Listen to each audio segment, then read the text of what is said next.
आपण काय सांगतोय, ऍसिड कोणाला म्हणायचं, जे इलेक्ट्रॉन पेअर ऍक्सेप्ट करतात त्या स्पेसिसना आपण काय म्हणतो, ऍसिड म्हणतो. आणि बेस कोणाला म्हणतो, इलेक्ट्रॉन पेअर डोनर जे आहेत त्यांना आपण काय म्हटलेलं आहे, बेस म्हटलेलं आहे. आता त्याच्यानंतर बघा, इलेक्ट्रॉन पेअर ऍक्सेप्टर्स असतील किंवा जे ऍसिड्स असतील त्यांना आणखीन काय म्हटलं जातं, लेविस कन्सेप्ट नुसार इलेक्ट्रोफिलिक रिएजंट किंवा इलेक्ट्रोफाईल.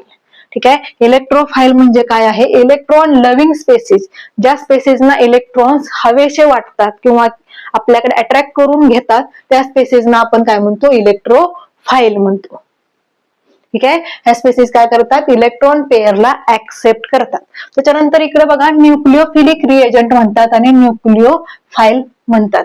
न्यूक्लिओफाईल म्हणजे काय, ज्या स्पेसिसना न्यूक्लियस आवडतो, न्यूक्लियस वरती आपल्याला माहितीये काय असतो, पॉझिटिव्ह चार्ज असतो. मग ज्या स्पेसिस पॉझिटिव्ह चार्ज कडे अट्रॅक्ट होतात त्यांना आपण काय म्हणतो, न्यूक्लिओफाईल. त्याचा अर्थ काय, बेसिस आहेत ते इलेक्ट्रॉन पेअर डोनर्स आहेत आणि तेच जर इलेक्ट्रॉन पेअर पॉझिटिव्ह चार्जला दिली तर आपण काय म्हणतो, त्याला न्यूक्लिओफाईल म्हणतो.